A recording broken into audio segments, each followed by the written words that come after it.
वीणा वादनी माँ शारदे को नमन करता हूँ। आप सभी विद्यार्थियों का सीरीज 7 में स्वागत करता हूँ।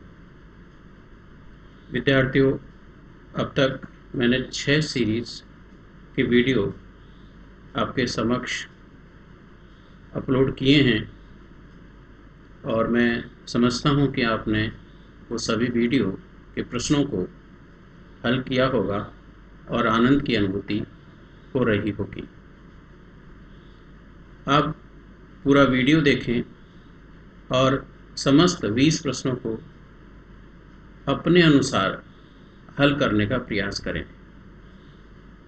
कमेंट्स बॉक्स में जैसा भी आपको लग रहा हो ज़रूर कमेंट्स करें। आपके कितने प्रश्न ठीक हो सकते हैं, आप ज़रूर उन प्रश्नों की संख्या उस कमेंट्स बॉक्स में जाकर के ज़रूर लिखें। तो चलिए विद्यार्थियों, SMCS मंगल क्लासेस शिक्षण विधियाँ सीरीज 7 के महत्वपूर्ण प्रश्नों में आप सभी का पुनः हार्दिक अभिनंदन करता हूँ, स्वागत करता हूँ। और आज की सीरीज का पहला प्रश्न आपके समक्ष रखता हूँ। पहला प्रश्न पढ़िए बच्चों। किस विधि द्वारा इस बात का स्पष्ट उत्तर मिलता है कि रचना का कोई पद या उत्पत्ति का कोई पद क्यों लिया गया है? 4 विकल्प है आपके पास। पहला विकल्प है विश्लेषण विधि द्वारा, दूसरा है आगमन विधि द्वारा, तीसरा है संश्लेषण विधि द्वारा और चौथा है निगमन विधि द्वारा। तो बच्चों, ऐसे प्रश्न का उत्तर यदि इसमें देखें अपन तो रचना का कोई पद या उत्पत्ति का पद, ये दो जो पद दिख रहे हैं हमें, ये जो दो पद हैं वो विश्लेषण विधि में या संश्लेषण विधि में लिए जाते हैं। इसलिए आगमन और निगमन तो इसके विकल्प नहीं हो सकते, यानी दूसरा और चौथा विकल्प नहीं हो सकता। अब आपके पास में केवल 2 ही विकल्प हैं, विश्लेषण विधि द्वारा और दूसरा है संश्लेषण विधि द्वारा। लेकिन अब यहाँ फिर कह रहा है क्यों लिया गया है। क्यों लिया गया है अर्थात क्यों का मतलब होता है कारण सहित, और जब कारण सहित की अपन बात करते हैं बच्चों तो वो होती है विश्लेषण विधि। संश्लेषण में कोई कारण सहित उत्तर नहीं दिया होता। संश्लेषण विधि तो रटने की विधि है, रटाने की विधि है, और जब विद्यार्थी को कारण सहित उत्तर चाहिए तो वो ऑप्शन क्या हो जाता है बच्चों? विश्लेषण विधि हो जाता है। फर्स्ट है आपका विश्लेषण विधि। दूसरा प्रश्न है समस्या को व्यावहारिक तथा वास्तविक रूप प्रदान किया जाता है। तो वही 2 शब्द यहाँ पर भी आ रहे हैं, व्यवहारिक और वास्तविक। 4 विकल्प आपके पास, समस्या समाधान में, प्रायोजना में, प्रयोगशाला में, पुरिस्टिक में। तो ये 4 विधियाँ हैं आपके पास में विकल्प के रूप में। तो समस्या को व्यावहारिक, यानी यदि मैं उस विधि का गुण भी आपको बताऊं तो भावी जीवन के लिए तैयार भी करती है हमें। हम बहुत सारे काम उसको लेकर के करते हैं और उसे व्यवहारिक विधि भी कहा गया है। तो वो कौन सी है इन चारों विधियों में? अधिकांश विद्यार्थी जो उत्तर करेंगे वो समस्या समाधान को लेकर के करेंगे। समस्या समाधान नहीं है, व्यवहारिक तथा वास्तविक जो रूप प्रदान किया जाता है बच्चों, वो है सेकंड विकल्प है, प्रायोजना के अंदर। प्रायोजना में विद्यार्थी के सामने ऐसी परिस्थिति उत्पन्न करती जाती है, वो व्यवहारिक है, उसमें कोई कृत्रिमता नहीं है, व्यवहारिक है, और व्यवहारिक और वास्तविक है, वास्तविक समस्या उसके सामने आती है। इसलिए सेकंड विकल्प इसका सही है। तीसरा प्रश्न है समस्या समाधान विधि में छात्रों की आवश्यकताओं आधारित समस्याओं पर बल दिया है। पुनः एक बार प्रश्न पढ़ लें। समस्या समाधान विधि में छात्रों की आवश्यकताओं आधारित समस्याओं पर बल दिया है। 4 विकल्प है, हर्वार्ट ने, बगलेस्की ने, टॉलमेन ने, जॉन डीवी ने। तो यहाँ जो उत्तर छिपा हुआ है वो उत्तर छिपा हुआ है छात्रों की आवश्यकताओं पर। तो छात्रों की आवश्यकताओं पर आधारित जो समस्याओं पर बल देने वाले थे वो थे बच्चों जॉन डीवी। जॉन डीवी ने यहाँ समस्या समाधान विधि में छात्रों की जो आवश्यकताएं हैं उन पर बल दिया है। तो सही आंसर क्या हो गया आपका? John Dewey. प्रश्न नंबर 4 पढ़िए। ऐसी विधि जिसमें विद्यार्थी स्वयं कार्य करके हल खोजते हैं वह है। यानी विद्यार्थी स्वयं काम करता है, अकेला काम करता है और हल खोजता है उसका। तो अच्छा प्रश्न है और ये प्रश्न परीक्षा में पूछा भी गया है। पहला विकल्प है आगमन विधि, दूसरा है विश्लेषण विधि, तीसरा है अनुसंधान विधि और चौथा उपरोक्त तीनों विकल्प है आपके पास में। तीनों अच्छी विधियां हैं, किंतु प्रश्न है स्वयं। तो आगमन विधि जब आपने पढ़ी है तो आगमन विधि में क्या होता है? अध्यापक होता है, और जब अध्यापक होता है तो अध्यापक और विद्यार्थी के बीच में अंतःक्रिया होती है। यानी अध्यापक अकेला विद्यार्थी नहीं चलता, अध्यापक के साथ विद्यार्थी चलता है। विश्लेषण विधि में भी अध्यापक और विद्यार्थी दोनों साथ साथ चलते हैं, जबकि अनुसंधान विधि के अंदर आपने पढ़ा है कि अनुसंधान विधि में जो कार्य करने वाला है, करके सीखने की विधि है, कार्य करने वाला होता है वो विद्यार्थी होता है, और अध्यापक की जो भूमिका होती है वो एक मार्गदर्शक के रूप में होती है। तो कार्य कौन कर रहा है इसके अंदर? स्वयं विद्यार्थी कर रहा है। स्वयं विद्यार्थी समस्या का हल खोज रहा है। केवल और केवल अध्यापक की जो भूमिका होती है वो क्या होती है? मार्गदर्शक की होती है। इसलिए करेक्ट आंसर अब यहाँ पर हो गया अनुसंधान विधि। 5वां प्रश्न पढ़िए पहले, फिर उत्तर सोचिए इसमें क्या हो सकता है। किस प्रत्यय को शिक्षण की कला और अधिगम के विज्ञान की संज्ञा दी है? किस प्रत्यय को शिक्षण की कला और अधिगम के विज्ञान की संज्ञा दी है? 4 विकल्प हैं आपके पास। खोज उपागम को, आगमनात्मक चिंतन को, अभिक्रमित अनुदेशन को, निगमनात्मक चिंतन को। प्रश्न वापस रिपीट करिए। किस प्रत्यय को शिक्षण की कला और अधिगम के विज्ञान की संज्ञा दी है? यानी शिक्षण की कला और अधिगम के विज्ञान, ये उत्तर है इसमें। तो ऐसा क्या खोज उपागम में होता है? नहीं, खोज उपागम में नहीं होता। खोज में अकेला विद्यार्थी कार्य करता है, अकेला विद्यार्थी सक्रिय रहता है, जबकि यहाँ शिक्षण की कला और अधिगम का विज्ञान। क्या आगमनात्मक चिंतन है? नहीं। अभिक्रमित अनुदेशन, ये इसका सही आंसर है। अभिक्रमित अनुदेशन एक शिक्षण की कला है जिसमें हम फ्रेम बनाते हैं। तो विज्ञान की बात भी की जा रही है, अधिगम के विज्ञान की बात भी की जा रही है यहाँ पर, और एक सिस्टम से चलने वाली है। पहले के बाद दूसरा, दूसरे बाद तीसरा, निश्चित क्रम को फॉलो करती है। और जहाँ निश्चित यानी व्यवस्थित तरीके से ज्ञान की जब अपन बात करते हैं तो अधिगम का विज्ञान है, और जो फ्रेम्स बनाए हैं वो शिक्षण की कला है यहाँ पर। तो आंसर बच्चों इसका क्या है? अभिक्रमित अनुदेशन, निगमनात्मक चिंतन नहीं है। 6ठा प्रश्न पढ़ें, आसान है यदि पढ़ा है तो। लेक्चर शब्द का अर्थ होता है तेज बोलकर लिखना, शीघ्र सुनना, तेज बोलकर दौड़ना, तेज बोलकर पढ़ना। तो लेक्चर यदि शब्द तुम्हारे समझ में आ रहा है तब तो प्रश्न का उत्तर मिल जाएगा। लेक्चर, अब अपन यदि व्याख्या विधि की बात करें तो व्याख्या लेक्चर, जिसको अंग्रेजी में कहते हैं लेक्चर, और लेक्चर से है लेक्चर, लेक्चर है। तो इसमें क्या होगा? व्याख्या जो विधि है, व्याख्या विधि के अंदर क्या होता है?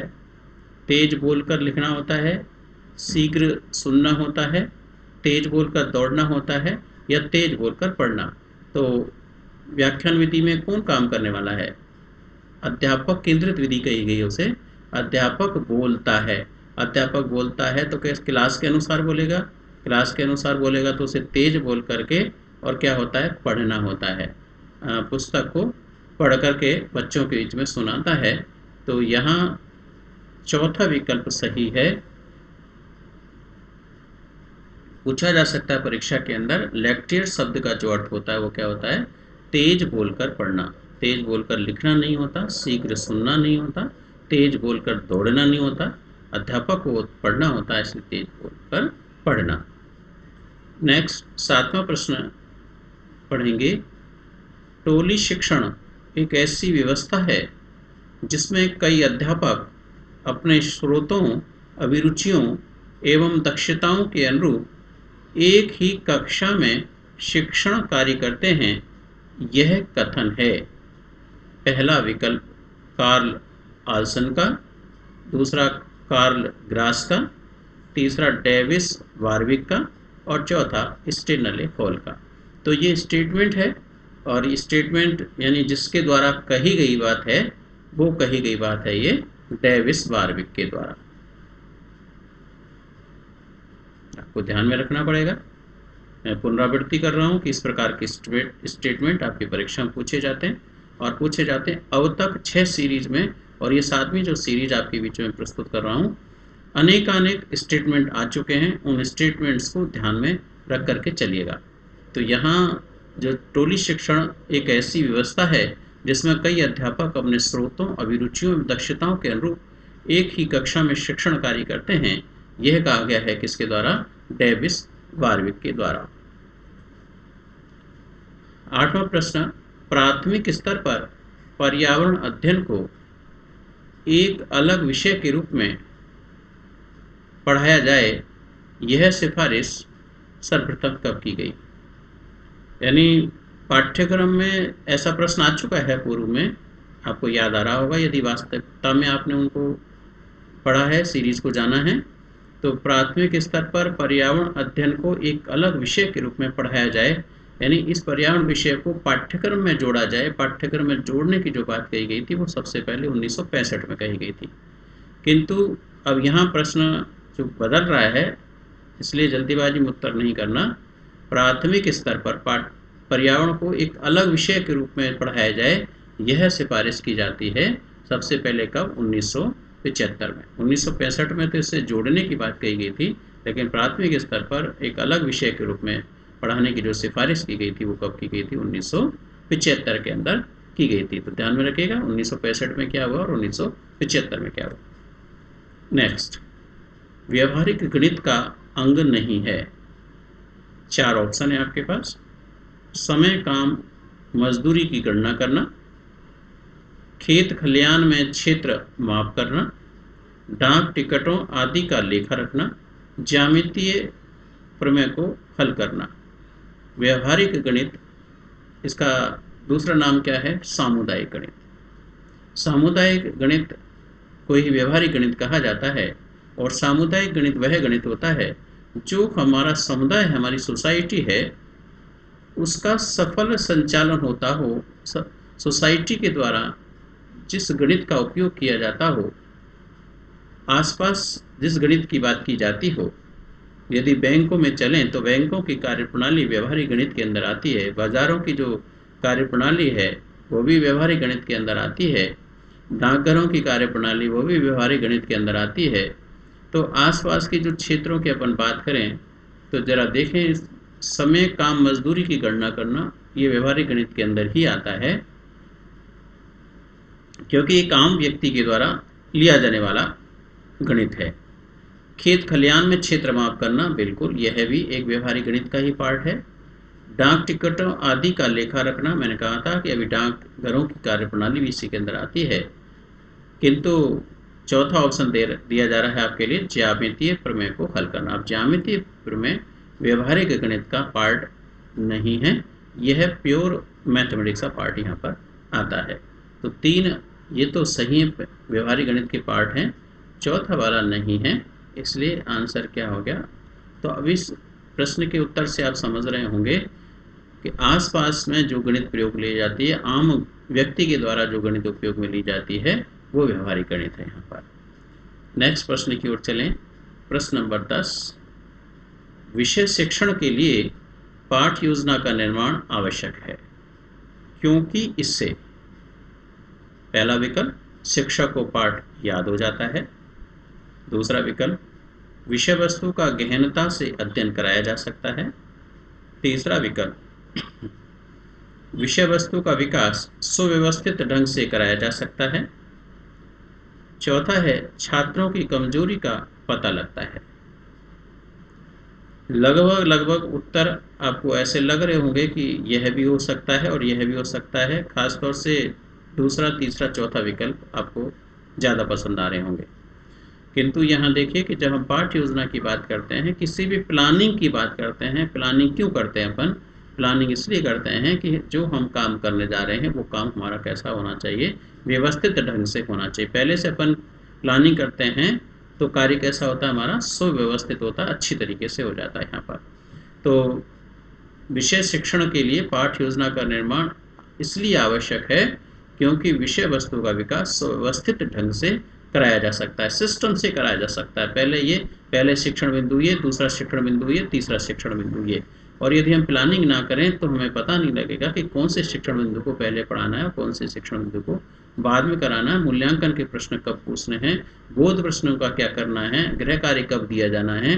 तो ये सारी चीज़ें जो किसके अंदर आती है, पाठ्य योजना की लिखित जो हमारी रूपरेखा है उसके अंदर आती है। तो यहाँ जो सही उत्तर है बच्चों वो क्या है, तीसरा है। दूसरा भी नहीं है, विषय वस्तु को गहनता से अध्ययन कराया जा सकता है, नहीं। मुख्य जो उत्तर है, छात्रों की कमजोरी का पता लगता है, नहीं, वो निदानात्मक परीक्षण होता है। तो तीसरा विकल्प सही आंसर।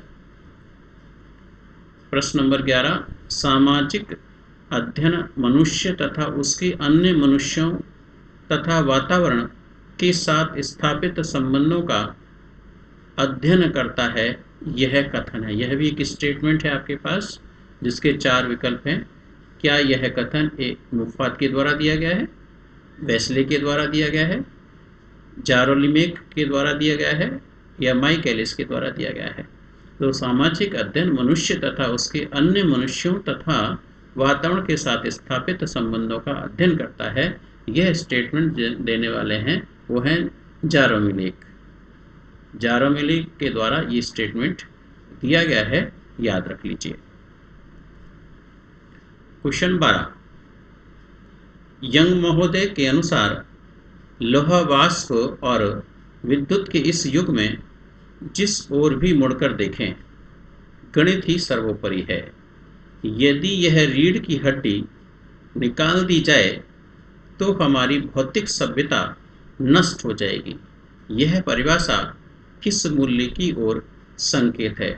अभी तक 6 सीरीज जो जारी की गई हैं उन सब में इस प्रकार का प्रश्न आ रहा है।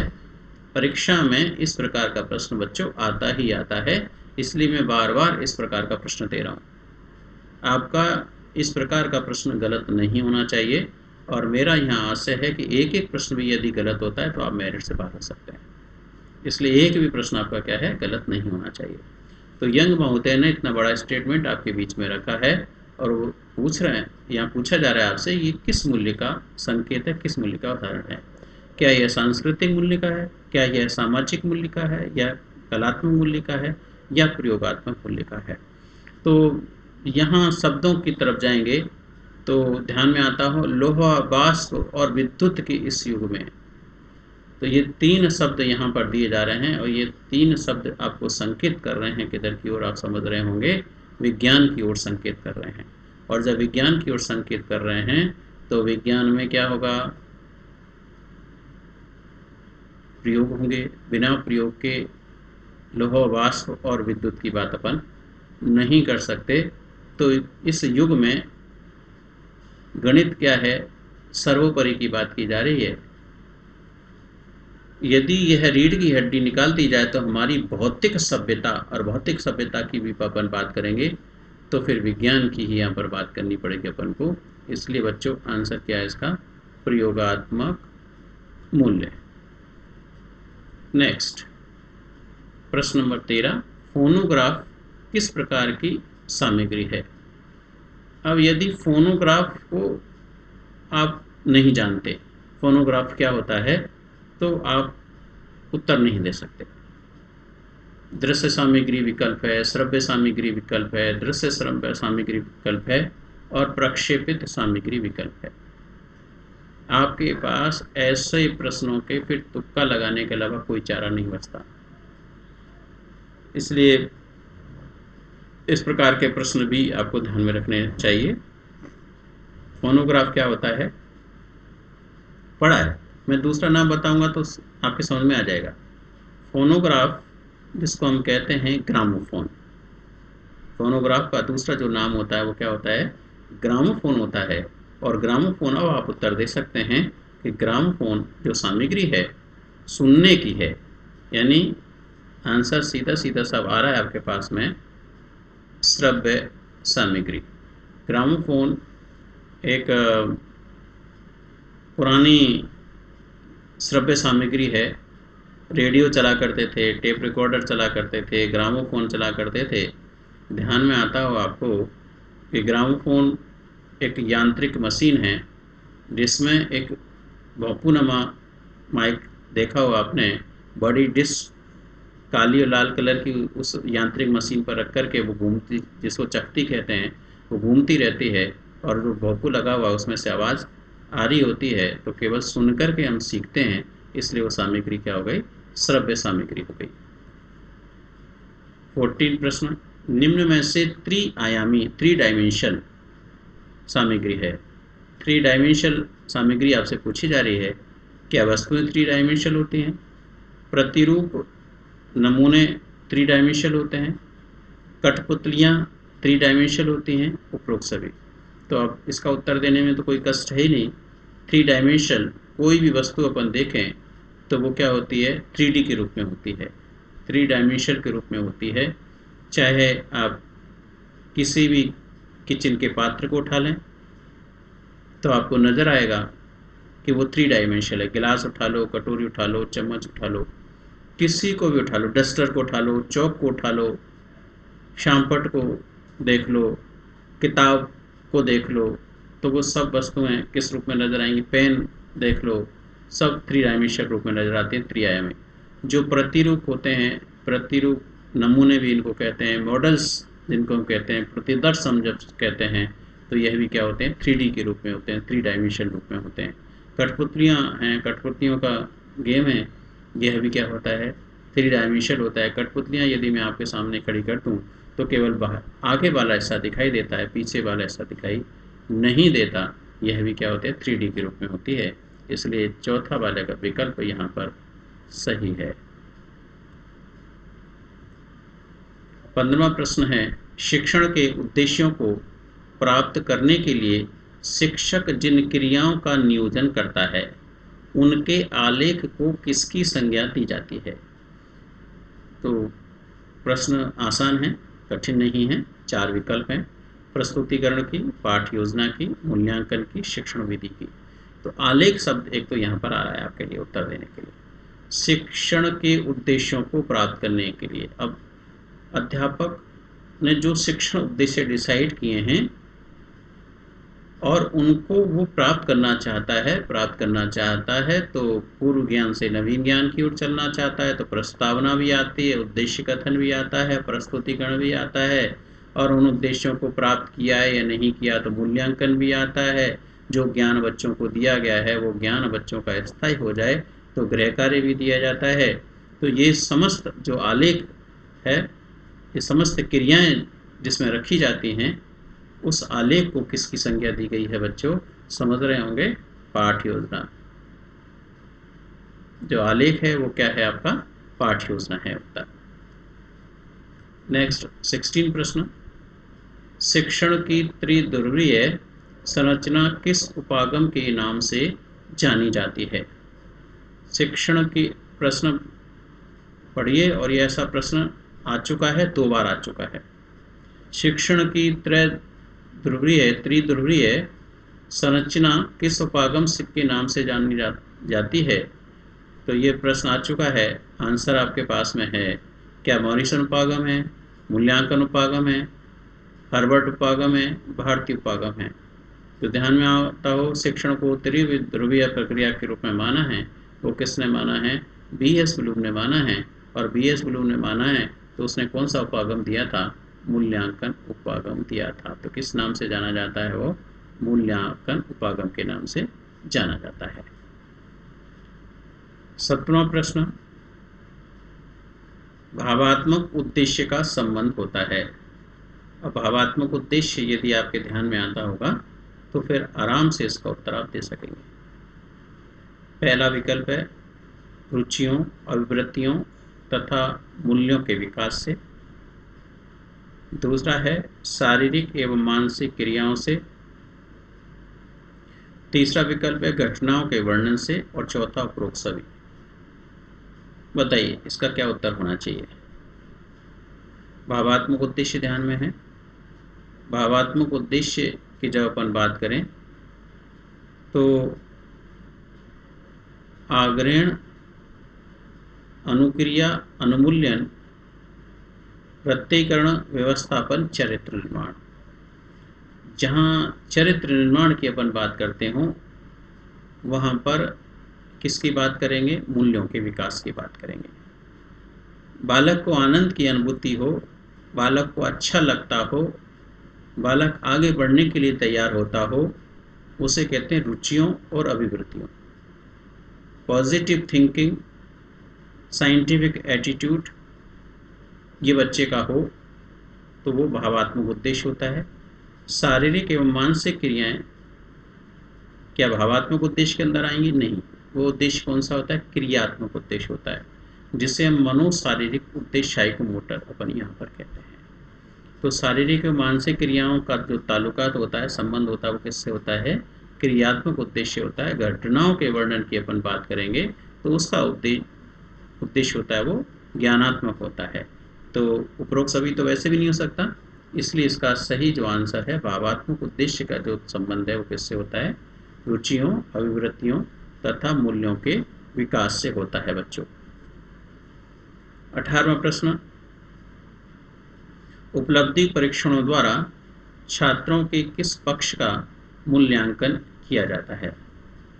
अब उपलब्धि परीक्षण आपको पता ही है, परिभाषा ही उपलब्धि परीक्षणों की ये कहती है ऐसे परीक्षण जिनके द्वारा ज्ञानात्मक व्यवहार का पता लगाया जाता है, ज्ञानात्मक उद्देश्य की प्राप्ति का पता लगाया जाता है, वो परीक्षण उपलब्धि परीक्षण कहलाते हैं। तो यहाँ इतना सोचने विचारना कुछ नहीं, आंसर क्या आ जाएगा? ज्ञानात्मक पक्ष का। भावात्मक पक्ष का नहीं कर पाते, क्रियात्मक पक्ष का नहीं कर पाते, इसलिए उपरोक्त सभी आंसर नहीं हो सकता। आंसर है उपलब्धि परीक्षण के द्वारा किस उद्देश्य का पता लगाते हैं, किस पक्ष का पता लगाते हैं? ज्ञानात्मक पक्ष का हम पता लगाते हैं। 19वां प्रश्न पुनः एक स्टेटमेंट के रूप में है। मूल्यांकन एक ऐसी क्रमबद्ध प्रक्रिया है जो हमें यह बताती है कि बालक ने किस सीमा तक किन उद्देश्यों को प्राप्त किया है, यह कथन है। बताइए इसका आंसर क्या होगा। ये स्टेटमेंट मूल्यांकन से संबंधित परिभाषा है, और मूल्यांकन की जो परिभाषा है तो अब आपके दिमाग में ब्लूम सेट हो सकते हैं कि नहीं। समस्त परिभाषाएं ब्लूम नहीं दिए हैं, समय समय पर शिक्षाविद परिभाषा देते आए हैं। तो ये वाला जो कथन है, ये वाली जो परिभाषा है वो है डांडेकर की। ध्यान रखिए, डांडेकर ने कहा था कि मूल्यांकन एक ऐसी क्रमबद्ध प्रक्रिया है जो हमें यह बताती है कि बालक ने किस सीमा तक किन उद्देश्यों को प्राप्त किया है। तो आंसर आपके समझ में आ गया, डांडेकर। अंतिम प्रश्न इस सीरीज का, प्रश्न नंबर 20। सीसी प्रणाली में सतत पहलू का अर्थ है। 4 विकल्प हैं आपके पास। बच्चे की प्रगति का समग्रता में बोध होना है। सेकंड, बच्चों के सीखने और विकासात्मक पहलुओं का मानदंड आधारित मानचित्रण है। तीसरा, विभिन्न साधनों का उपयोग कर शिक्षण अधिगम के समय बच्चों को लगातार देखना और उनकी मदद करना है। और चौथा विकल्प है उपरोक्त सभी। अब बहुत सारे बच्चे चौथा आंसर करने वाले हैं, क्योंकि तीनों विकल्प ठीक दिख रहे हैं, किंतु आपको प्रश्न को पुनः पढ़ना तब उत्तर देना। प्रश्न का उत्तर छिपा हुआ है सतत। सतत माने लगातार। और जब हम लगातार की बात कर रहे हैं तो पहले ऑप्शन में जरा देखिए, लगातार की कोई बात की जा रही है क्या? बच्चे की प्रगति का समग्रता में बोध होना है। यहाँ समग्रता की CC pattern continuous comprehensive evaluation सतत समग्र मूल्यांकन, तो दूसरा पहलू है समग्रता का, तो पहला पहलू है सतत का, तो पहला वाला विकल्प ठीक नहीं है। दूसरा, बच्चों के सीखने और विकासात्मक पहलुओं का मानदंड आधारित मानचित्रण है, यह भी सतत की बात नहीं कर रहा है। तीसरा विकल्प, विभिन्न साधनों का उपयोग कर शिक्षण अधिगम के समय बच्चों को लगातार देखना और उनकी मदद करना है। तो देखिए तीसरे विकल्प को पढ़ लीजिएगा वापस। विभिन्न साधनों का उपयोग कर शिक्षण अधिगम के समय बच्चों को लगातार, अभी मैंने कह रहा था सतत, सतत माने लगातार, तो लगातार देखना और उनकी मदद करना है, यही सीसी प्रणाली में सतत शब्द का अर्थ है यहाँ पर। तो बच्चों आंसर क्या हो गया? तीसरा वाला आंसर यहाँ पर हो गया। 20 प्रश्न ये आपके सॉल्व हो गए। इन प्रश्नों को लगातार सॉल्व करते रहिएगा। मैं आपका टेस्ट भी लूँगा, उसमें मैं प्रश्न दूंगा किंतु उत्तर नहीं बताऊंगा। आपको स्वयं को उत्तर उसके खोजने हैं और बताने हैं आपको चैट बॉक्स में जाकर के कि आपने कितने प्रश्न ठीक किए हैं।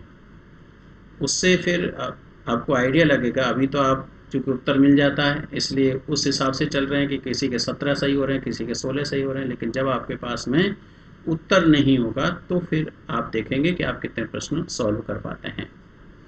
तो करते रहिए, लगातार बढ़ते रहिए, उन्नति करते रहिए, बूंद बूंद करके अपने घड़े को भरिए, तैयारी करिए, बहुत अच्छी तैयारी करिए।